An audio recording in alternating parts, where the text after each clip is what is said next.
তৃণমূলের সংসদীয় দলে একদম নাটকীয় বদল। যেদিন লোকসভা দলনেতার দায়িত্ব দেওয়া হলো অভিষেক বন্দ্যোপাধ্যায়, একেবারে সেই জায়গা থেকে সুদীপ বন্দ্যোপাধ্যায়কে সরিয়ে সেদিনই লোকসভার চিফ হুইপের পদ থেকে সরে দাঁড়ালেন কে? কল্যাণ বন্দ্যোপাধ্যায় ইস্তফা দিলেন, তিনি পদত্যাগ করলেন।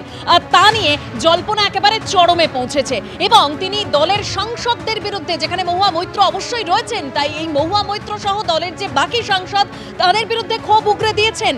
এবং যেটা জানা যাচ্ছে যে কার্যত নেত্রীর বিরুদ্ধেই অভিমানী কল্যাণ বন্দ্যোপাধ্যায়। তিনি স্পষ্ট কি বলছেন যে দিদির বক্তব্য লোকসভায় ঠিকমতো সমন্বয় হচ্ছে না, তাই আমি সরে দাঁড়ালাম। আজ কল্যাণ বন্দ্যোপাধ্যায় ঠিক কি জানিয়েছেন এবিপি আনন্দকে, কেন তিনি সরে দাঁড়ালেন এবং আজকের এই যে মমতা বন্দ্যোপাধ্যায়ের বৈঠক সংসদের নিয়ে ঠিক কি হলো, আরো তথ্য আপনাদের সামনে রাখবো। সরাসরি বিজেন্দ্র সিংহ আমাদের প্রতিনিধি রয়েছেন আমাদের সঙ্গে। বিজেন্দ্র, দেখো, আজকে 4:30টার সময় টিএমসির পার্লামেন্টারি পার্টি মিটিং ছিল রাজেন্দ্র প্রসাদ রোডে, যে নতুন পার্টি অফিস হয়েছে সেখানে, এবং সেখানে সাংসদরা চলে আসেন। সব সাংসদদেরকে সেখানে আসতে বলা হয়েছিল। মমতা বন্দ্যোপাধ্যায় এবং সুদীপ বন্দ্যোপাধ্যায় এবং অন্য নেতারা কিছু তারা ভার্চুয়ালি যোগ দিয়েছিলেন এই মিটিংয়ে। এবং সেই মিটিংয়ে বক্তব্য রাখতে গিয়ে মমতা বন্দ্যোপাধ্যায় বলেন কি লোকসভায় কাজ যেটা হচ্ছে সেটা ঠিক করে কাজ হচ্ছে না। সেখানে তিনি বলেন যে সুদীপদাকে উদ্দেশ্য করে তিনি বলেন, সুদীপদা যখন আপনি ছিলেন তখন এই সমস্যা হতো না। সৌগতদা অসুস্থ রয়েছেন, হাসপাতালে রয়েছেন। এবং তখন তিনি বলেন যে কাকলিকে, তিনি বলেন যে কাকলি তুমি এখন এরপর থেকে তুমি দেখো লোকসভাটা কিভাবে কাজ হবে সেখানে। এটার একটা ব্যাকগ্রাউন্ড আছে, যেহেতু সুদীপ বন্দ্যোপাধ্যায় অসুস্থ হওয়ার পর কল্যাণ বন্দ্যোপাধ্যায় চিফ হুইপ, তিনি কার্যত নেতার হিসেবে কাজ করছিলেন, বিভিন্ন মিটিংগুলোতে যাচ্ছিলেন।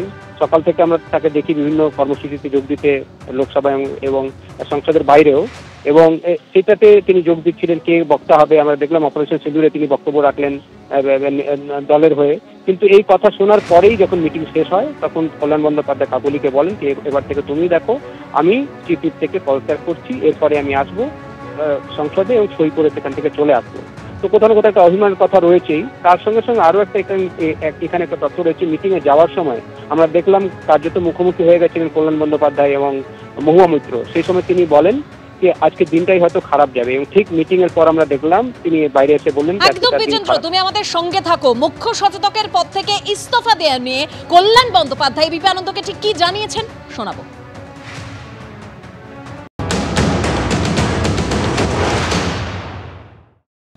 দিদির বক্তব্য হচ্ছে লোকসভায় কোঅর্ডিনেশন ঠিকমতো হচ্ছে না, তাই জন্য আমি রিজাইন করলাম।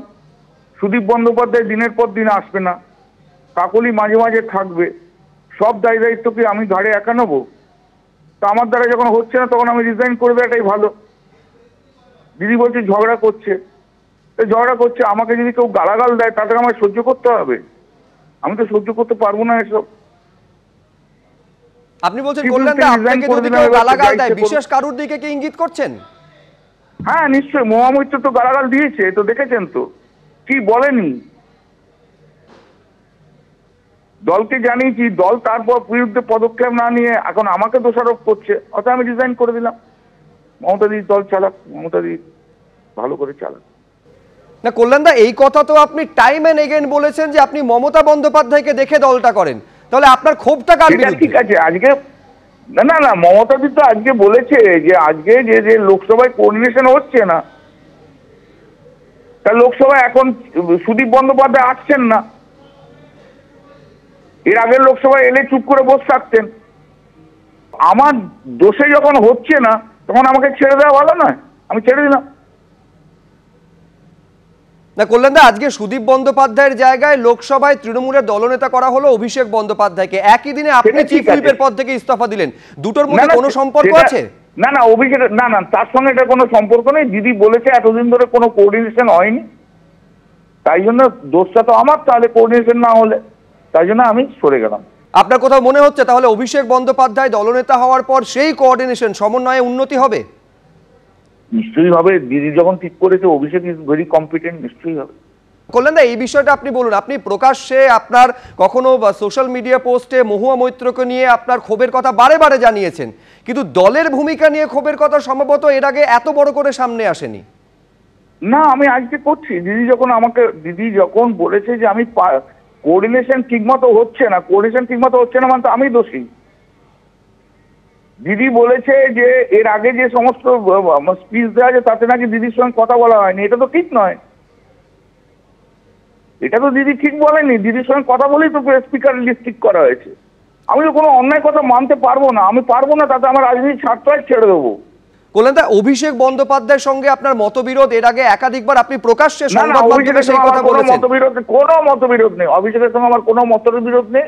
আমার সঙ্গে যথেষ্ট ভালো সম্পর্ক। পুরনো 4 বছর আগে কি হয়েছে ওসব ধরে টেনে তোলে আপনি? আমার সঙ্গে অভিষেকের যথেষ্ট ভালো সম্পর্ক। অভিষেক এসছে বলে আমি সরে গেছি, এটাও ঠিক নয়। মহুয়া মৈত্রর সঙ্গে আপনার যে বিরোধ বারে বারে প্রকাশ্যে এসেছে, দল আপনার পাশে দাঁড়ায়নি, আজকে সিদ্ধান্ত নেওয়ার পেছনে সেটা কি একটা কারণ? না না, যখন আমি তো কালকে দলকে জানিয়েছি, দল তো স্টেপ নেয়নি। আমাকে যদি গালাগাল দেয়, একটা মহিলা এমপি গালাগাল দেয়, সেক্সিয়েস্ট কমেন্ট করে, আপনি ভাবুন তো, আমি তো গালাগাল দিতে পারবো না। আমি তো হাম্বল ফ্যামিলি, মিডল ক্লাস ফ্যামিলি থেকে এসেছি। আমি তো আমার ডিগনিটি, আমার কালচার তো নামাতে পারবো না। কুকুর কামড়েছে বলে তো আমি তো কুকুরকে কামড়াতে পারবো না। না, তাহলে এইটা আপনার ক্ষোভের কারণ যে এতবার অভিযোগ জানানোর পরেও দল মহুয়া মৈত্রর বিরুদ্ধে কোনো ব্যবস্থা নেয়নি?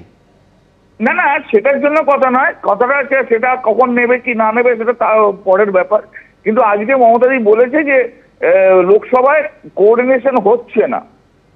তো লোকসভায় কোঅর্ডিনেশন হচ্ছে না, তাহলে আমার দোষে হচ্ছে না।